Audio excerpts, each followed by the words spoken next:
let's kick it off with the Sydney Sweeney moment. Not the dress, sorry. But with the moment, an extraordinary moment she had today where she was asked quite a question by GQ magazine about that infamous or famous, depending on your point of view, American Eagle jeans ad and how she handled it.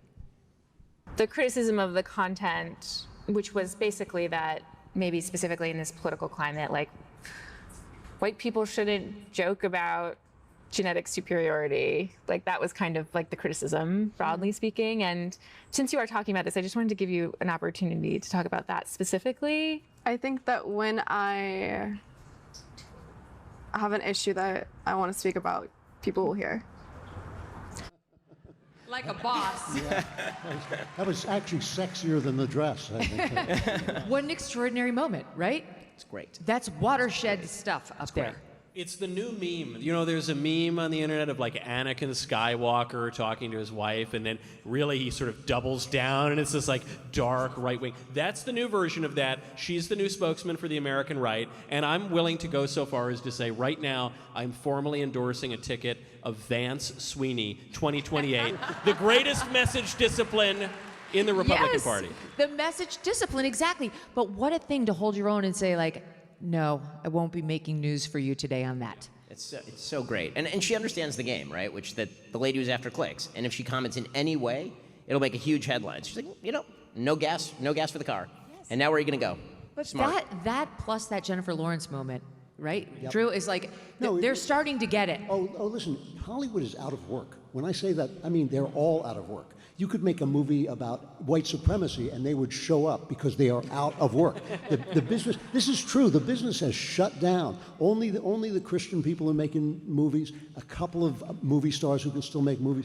The business has closed. And you know, the unions are enforcing racial quotas on the films, and you cannot win an Oscar if you don't have a certain racial quota of the people involved. And all of that is kind of just coming apart at the seams. It's kind of delightful. Yeah. It is. It's wonderful. Well, this is not least because this is the Democrats' bench. Like, this is their A-team to get them elected, right? This is who they bring out. This is who they parade out. And now, and more they're going to be getting a no. Because if they can hurt the career of Taylor Swift, they can absolutely hurt anybody else. And by they, I mean us.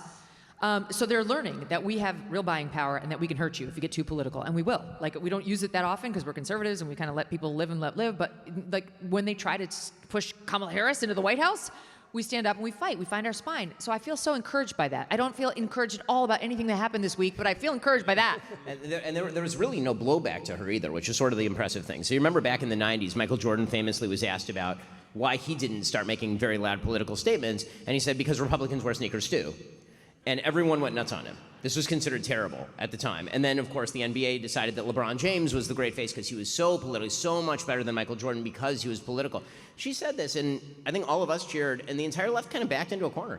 They really did. They're afraid. They're like, oh, shit. I think that's right. She can't be pulled around. But you know, you said something earlier, Megyn, that people have to show up for the people who make rebel films and rebel books and all that stuff. There was a film on Apple TV with Tom Hanks where he was a guy fighting Nazi submarines. All he does through the entire movie is read the Bible and kill Nazis.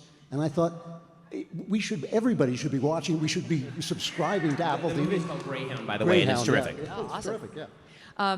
Let's talk about 2028 and Team Blue. Who do we like?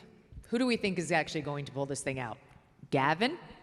I guess, right? Yeah, I get like the leading candidate. Like if you had to put now, your money on it. If you forced me today, I would say no. It's going to be a Bill Clinton-like figure in '92. It's going to be someone who maybe we don't know yet because no one's over that 25% threshold. Probably it is American Psycho, Governor Bateman, Newsom over there. Probably he's the leading candidate. The problem for him though is he doesn't know who he is. So he's a very far left mayor. He was doing gay marriages in San Francisco in like 2003, long before that was legal. He is very, very left wing. Then he tries to pivot and be the new Clinton Democrat. So he tries to be friends with Charlie Kirk. He tries to be friends with Steve Bannon. He's going to cut this middle ground. That doesn't work. Then his press team is tweeting threats at Stephen Miller, and they're going far, far left shortly after Charlie was murdered. So he doesn't know where he stands. And it's just a party problem. The party problem is, the future of the Democrat Party, per Kamala Harris, is Jasmine Crockett and Zohran Mamdani, all these like far left communists. And he understands that no one is going to win a primary as a white guy who's a moderate who's friends with Steve Bannon, and no one's going to win a general if she's Jasmine Crockett, who sometimes can speak the English language and sometimes apparently can't. But I saw you say on your show, this is why you believe Gavin Newsom is actually going to run, and he is going to run as the next black president. And the reason Michael predicts this is because of this soundbite. We got one more soundbite for you that comes from an interview he did with 2 former NBA players last week. But also, you know, it was also about paying the bills, man. And it was just like hustling. And so I was out there kind of raising myself, turning on the TV, started, you know, just getting obsessed, you know, sitting there with the, you know, the Wonder Bread and 5 stacks of, hey, it's like the White Stack 5 story. Come on. Kraft macaroni and cheese. Every day in the backyard, just bouncing the basketball, throwing the ball against the wall until the ball is just like fraying, man. And your arms fall off. That's it, whole thing. So just, and then, you know, then this student that was shitty student is in the back with his head down, all of a sudden started throwing the baseball a little faster than everyone else. And started, you know, make a few free throws because I was sitting there practicing 500 of them every damn night. And in high school, I look up in the stands, my dad's back up there. Okay, dope. And it's like, man, and then he's bringing his friends, and you're captain of the team, and you're like, gee, you know, and it just saved me, and it got me into college. He's got my vote, by God. Michael said he was born a poor black child.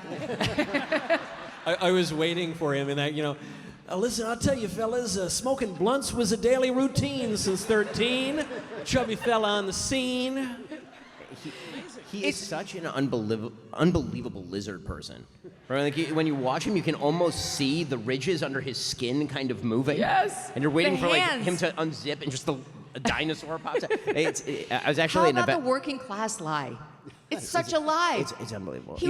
He said, you know, he goes, well, my pops went out to get milk, you know, he didn't come back, and finally my dad's came around. His dad was the financial advisor to the billionaire Getty family, and he was a judge. He was a judge. That was his other job. My dad worked 2 jobs. Yeah, you were a financial advisor and a judge. He was featured in a magazine spread as a teenager with the caption, "Children of the Rich." I was like, Wonder Bread and mac and cheese. I'm going to go a little bit off the board in terms of 2028 picks for the Dems. I think everybody is underestimating AOC. Yeah, me too. I do. Totally. Who? Underestimating? AOC. Really? Yes. Well, that's scary. Because if I look at the order of the Democratic primaries, it goes Iowa, super progressive, New Hampshire, super progressive, and you get to South Carolina, and that was sort of the firewall for quote-unquote normie Dems last time, right? Because Bernie won both the first 2 states, and then the entire Democratic Party decided to deprive him of the nomination by all getting together in James Clyburn saying it's got to be the dead guy, and so they all mobilized behind Biden. I think that it's harder to do that with AOC because what she represents is Bernie but ethnically diverse. And that is not a horrifying pitch inside the Democratic primary electorate, actually. And hot. She's cute. You know? Get it. She Still, is. come on, She's- Drew. I'm sorry. Stop she it. She is. Just stop it, Abuelita. Drew. She's Drew, no. Yes. No, she- Drew, yes, no. she is. Stop. She's no Sydney Sweeney, and I think we can all agree. Let's be blunt. Gold is up around 40% this year. That's not speculation, that's reality. And if a portion of your savings is not diversified into gold, you could be missing the boat.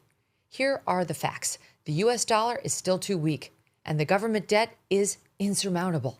This is why central banks are flocking to gold. They're the ones driving prices up to record highs. But it's not too late to buy gold from Birch Gold Group and get in the door right now. Birch Gold will help you convert an existing IRA or 401k into a tax-sheltered IRA in gold. You can do it in whole or in part. You don't pay one dime out of pocket. Just text MK to the number 989898 and claim your free info kit. There's no obligation, just useful information. The best indicator of the future is the past, and gold has historically been a safe haven. Text MK to 989898 right now to claim your free info kit on gold. Protect your future today with Birch Gold.